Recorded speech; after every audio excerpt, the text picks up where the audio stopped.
Assalamualaikum warahmatullahi wabarakatuh. Alhamdulillah wa syukurillah wassalatu wassalamu ala sayyidina Muhammad ibn Abdillah la nabiyya ba'dah amma ba'd. Yang terhormat Prof. Hajah Marhumah MPD, yang terhormat para pemirsa channel ini, dan yang saya hormati pula segenap rekan-rekan kita mahasiswa Magister UIN Sunan Kalijaga, Yogyakarta. Oke, pada kesempatan kali ini saya akan memaparkan buku terkait dengan metodologi syarah hadis dari klasik hingga kontemporer. Buku ini karya dari Dr. M. Al-Fatih Suryadilaga MAG. Pembahasan tentang metodologi syarah hadis hingga saat ini masih terasa penting untuk dikaji. Hal ini disebabkan karena semakin berkembangnya persoalan agama.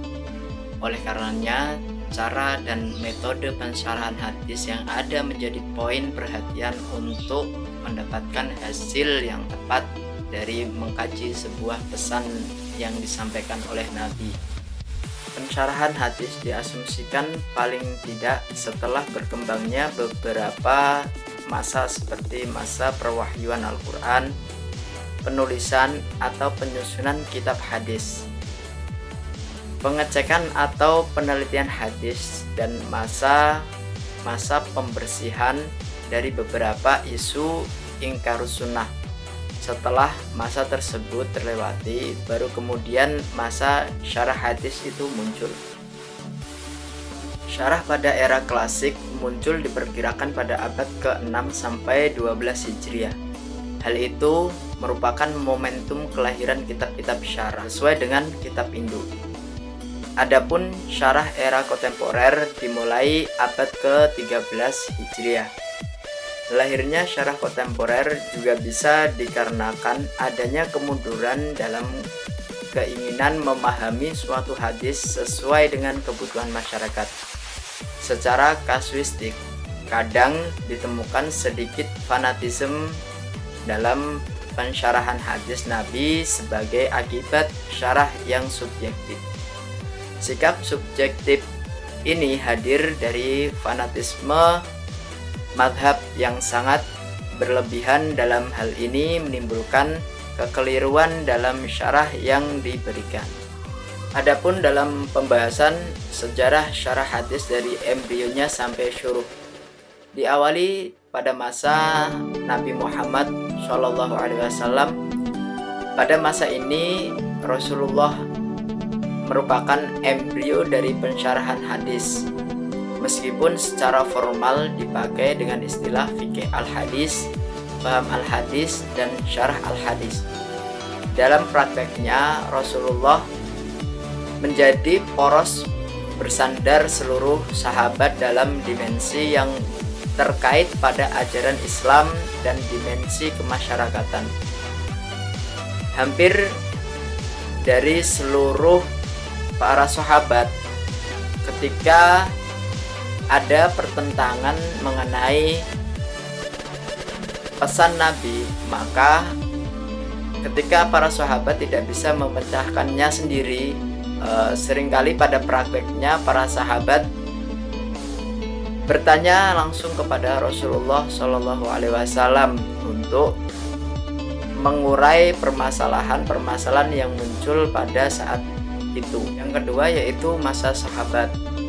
Meskipun pada masa ini pensyarahan hadis belum begitu masyhur atau belum begitu ditemukan, akan tetapi dengan ditemukannya kitab syarah hadis yaitu Alam As-Sunnah Syarah terhadap Al-Jami' As-Sahih karya Abu Sulaiman Ahmad bin Ibrahim, merupakan bukti bahwasannya pada masa sahabat sudah mulai ditemukan pensyarahan hadis. Yang selanjutnya yaitu pada masa pengumpulan dan penelitian hadis yang memiliki karakteristik dan kuantitas khusus. Adapun pada masa ini syarah hadis dikatakan biasa karena fokus para ulama masih pada pembukuan hadis sesuai dengan karakteristik dan kualitasnya. Namun demikian, ada ulama yang menyempatkan diri untuk membuat syarah dalam karya-karyanya, termasuk dalam kitab Al-Muqtabis pada tahun 444 sampai 521 Hijriah, dan selanjutnya disusul dengan kitab Asyuruh pada abad ke-7 dan seterusnya. Oke, yang terakhir yaitu Asyuruh. Pada masa ini disebut sebagai masa gencar-gencarnya syarah hadis. Fakta ini berangkat atas dua hal. Yang pertama, ulama sudah tidak sibuk lagi dengan urusan pembukuan hadis.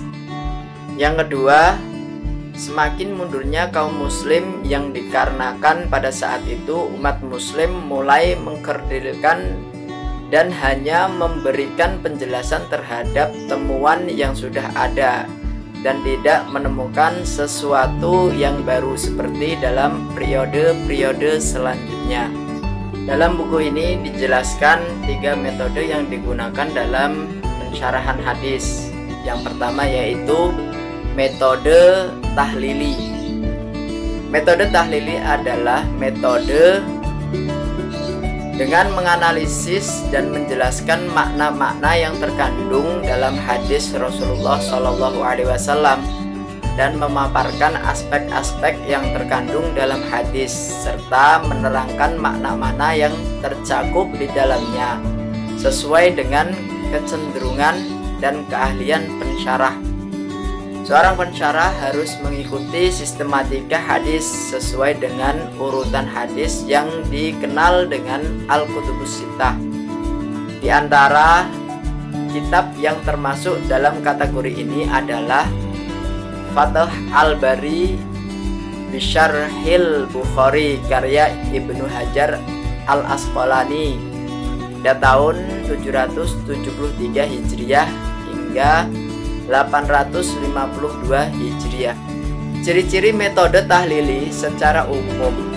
Kitab-kitab syarah yang mengandung metode tahlili biasanya berbentuk bi al-ma'thur atau bi ar-ra'i.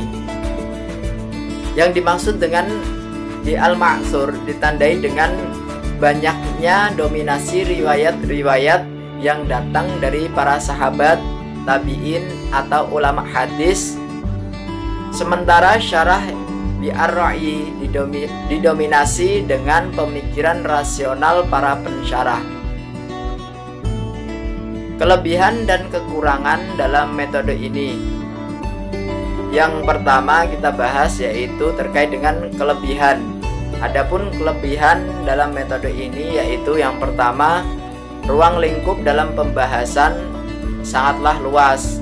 Yang kedua, memuat berbagai ide dan gagasan. Adapun kekurangan dalam metode tahlili, yang pertama yaitu menjadikan petunjuk hadis parsial. Yang kedua, melahirkan syarah yang subjektif. Metode yang kedua dalam kitab syarah hadis yaitu dengan menggunakan metode ijmali.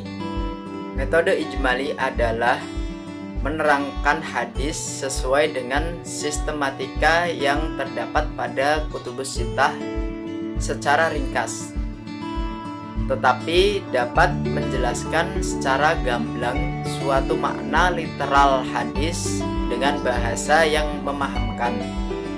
Pada metode ini, pensyarah tidak memiliki ruang untuk mengemukakan pendapat yang ideal.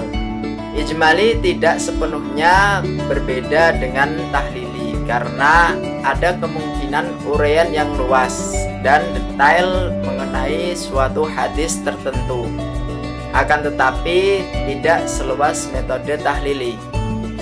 Di antara kitab yang masuk dalam kategori ini adalah Aun Al-Ma'bud Syarah Sunan Ali Abi Daud. Di antara kitab yang masuk dalam kategori ini adalah Aun Al-Ma'bud Syarah Sunan Abi Daud karya Muhammad Ashraf bin Ali Haidar As-Siddiqi Al-Zim Abadi. Adapun kelebihan dan kekurangan pada metode ini adalah yang pertama tentang kelebihan metode ijmali. Yang pertama, syarah hadis dengan menggunakan metode ijmali yaitu bersifat ringkas dan padat. Yang kedua, bahasanya mudah. Oke, yang seterusnya yaitu kekurangan dengan menggunakan metode ijmali. Yang pertama, sulit membedakan antara mana yang hadis dan mana syarah karena bahasa yang digunakan. Yang kedua, menjadikan petunjuk hadis bersifat parsial. Adapun yang ketiga yaitu tidak ada ruang untuk mengemukakan analisis. Metode muqaranah atau muqarin adalah metode dengan membandingkan hadis yang memiliki redaksi yang sama dan memiliki redaksi yang berbeda dalam kasus yang sama. Di antara kitab yang termasuk dalam kategori ini adalah Umdah Al-Qori Syarah As-Sahih Al-Bukhari karya Al-Badru Al-Aini pada tahun 725 sampai 855. Ciri-ciri metode muqaranah dalam memahami hadis. Yang pertama, membandingkan analisis redaksional atau mabahith lafdiyah dan perbandingan periwayatan atau kandungan makna dari masing-masing hadis yang diperbandingkan. Yang kedua yaitu membahas perbandingan berbagai hal yang dibicarakan oleh hadis tersebut. Yang ketiga, perbandingan pendapat para pensyarah mencakup ruang lingkup yang sangat luas. Langkah-langkah metode muqarin atau muqaranah. Metode ini diawali dengan menjelaskan pemakaian mufradat atau suku kata, urutan kata, kemiripan redaksi. Jika yang dibahas adalah kemiripan redaksi, maka langkah-langkahnya sebagai berikut. Yang pertama, mengidentifikasi dan menghimpun hadis yang redaksinya bermiripan. Yang kedua yaitu memperbandingkan redaksinya yang mirip tersebut yang membicarakan suatu kasus yang sama atau dua kasus yang berbeda dalam satu redaksi yang sama. Yang ketiga, menganalisa perbedaan yang terkandung di dalam berbagai redaksi yang mirip, baik konotasi hadis maupun redaksinya. Dan yang terakhir yaitu memperbandingkan antara berbagai pendapat para pensyarah tentang hadis yang dijadikan objek bahasan. Adapun kelebihan dalam menggunakan metode muqarin, yang pertama yaitu memberikan wawasan atau pemahaman yang relatif lebih luas. Yang kedua, membuka pintu untuk selalu bersikap toleran. Yang ketiga, pemahaman metode muqarin sangat berguna bagi mereka yang rajin mengetahui berbagai pendapat tentang sebuah hadis. Dan yang terakhir yaitu pensyarah didorong untuk mengkaji berbagai hadis serta pendapat-pendapat para pensyarah lainnya.